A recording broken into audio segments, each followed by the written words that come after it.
Why did the Israeli military police enter an Israeli army base and round up and detain a bunch of soldiers? Was there espionage? Were they stealing weapons? Selling weapons? Did they start an insurgency? Was there an imminent threat? No. A prisoner made allegations in the past that they mistreated him. And based on that, they embarrassed the soldiers. They publicly labeled them. And these are soldiers who work with hardened terrorists. Does this make sense? Only if your priorities are completely broken. And your priority is to put on a show. A show at the expense of your own soldiers. A show to appease the West. So you'll say, calm down, what's the big deal? If they're innocent, they'll be free. But it's not so simple. There are ramifications. Ramifications to the entire army. First of all, the morale of the soldiers. It's damaged. All soldiers. It damages their ability to be aggressive.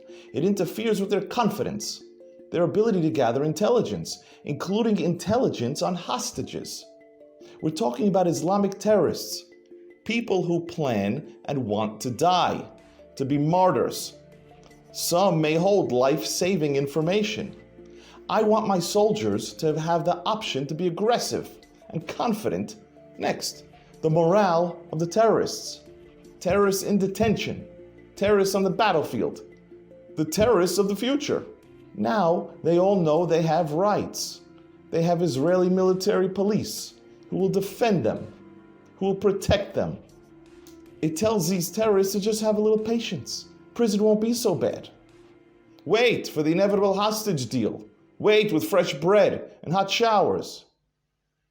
Now, if anyone remembers the US war on terror, and they have movies about this, the greatest fear of the terrorists and what the US used as a tool was a foreign rendition, was to be taken and handed over to Egypt or Jordan or another Arab country, knowing that there anything can happen and likely will. So morale is a big deal, and fear is a big deterrent. And we just handed it away, publicly. Now, timing-wise, we're at war. And what do I want when I'm at war? I want my enemies to be scared. I want psyops. I want psychological operations. Let them think they'll be tortured. Good. Let them think they'll be rendered to a bunch of angry Druzim, the Druze. Let them think their bodies will be wrapped in bacon. Let them think they'll be dumped into the sea like the US did with bin Laden. And if there are legal restrictions against it, don't do it, but let them think it. And what I don't want is politics in my military police. I don't want zombies, pro-BB zombies, or anti-BB zombies dictating how my war is run, and what is investigated and what isn't. Because when you pick and choose when and where and what laws you're going to enforce, that's called selective enforcement. And it turns your justice system into a fraud, into a joke. Just look at the United States with Trump. They decide what to investigate, what laws to enforce, and it's based on politics and ideology. And that brings us to our next topic, selective enforcement. How do we know that's a factor? Because months ago, the Israeli prosecutors said so. They said it. And now they're doing it. They started with the absurd case of theft of weapons off of dead bodies. Now with this prisoner abuse based on a terrorist who was answering a customer service satisfaction question, a survey. They called him and asked him how his experience was, how he liked the hotel. And what's next? They told us. Soldiers who said Shema Yisrael. Soldiers who said Tehillim. They said, not now, but we're coming after you in the future. Now all of this is under the guise of justice, as if terrorists fit into this system, and that's wrong. When there is a crime, you seek justice. You do an investigation, you have legal elements you have to prove, you look for intent, remorse. But for the terrorists, it's a different paradigm. It's a different system, it's a different world. They're outside of this system. Why? They want to die. They're jihadists. So if you threaten to kill them, they'll be thankful. That's why you deter terrorism. You scare them. You make them think twice beforehand. You make it so that their family and their village and everyone around them will suffer from their acts.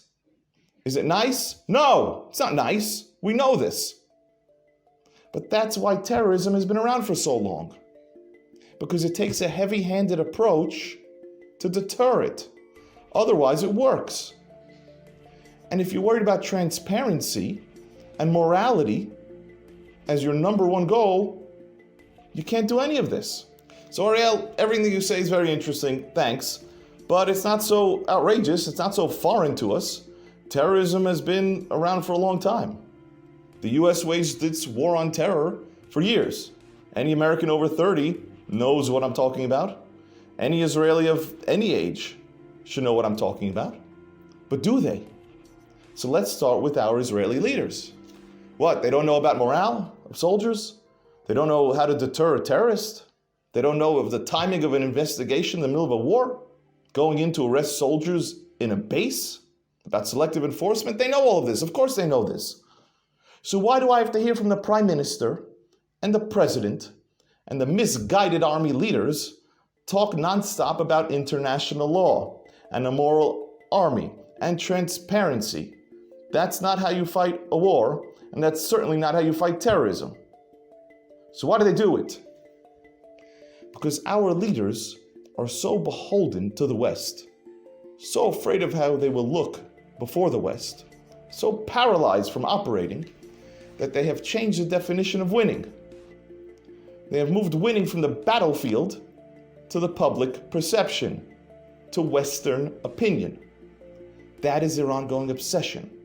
That's how they define winning, and that's how they operate. And that's why the IDF has become a food bank, and a public relations firm, and a media production company.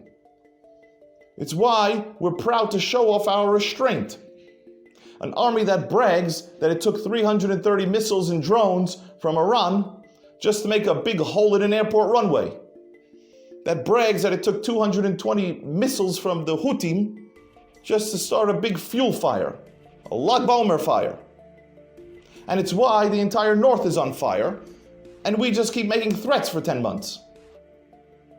So what about the people? What about the Israelis? Didn't I just say that the Israelis recognize terror and they understand at least some of these concepts that are not so complicated? Well, they do. Israelis get this. But the problem is that the Israeli population is being replaced. By whom, you ask? Arabs, converts, migrant workers? No, by these zombies. Brainless, regurgitating zombies. And they're obsessed with one idea. They're either pro-Bibi or anti-Bibi. They have no ability to think. They can't assess information, and they have no independent conclusions. Zombies.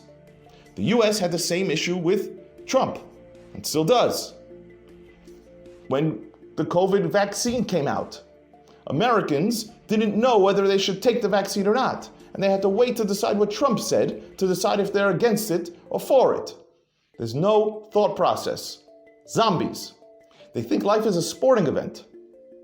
And they'll either blame Bibi for everything, including the weather, or they'll follow him all the way to defeat. And they're all over these zombies.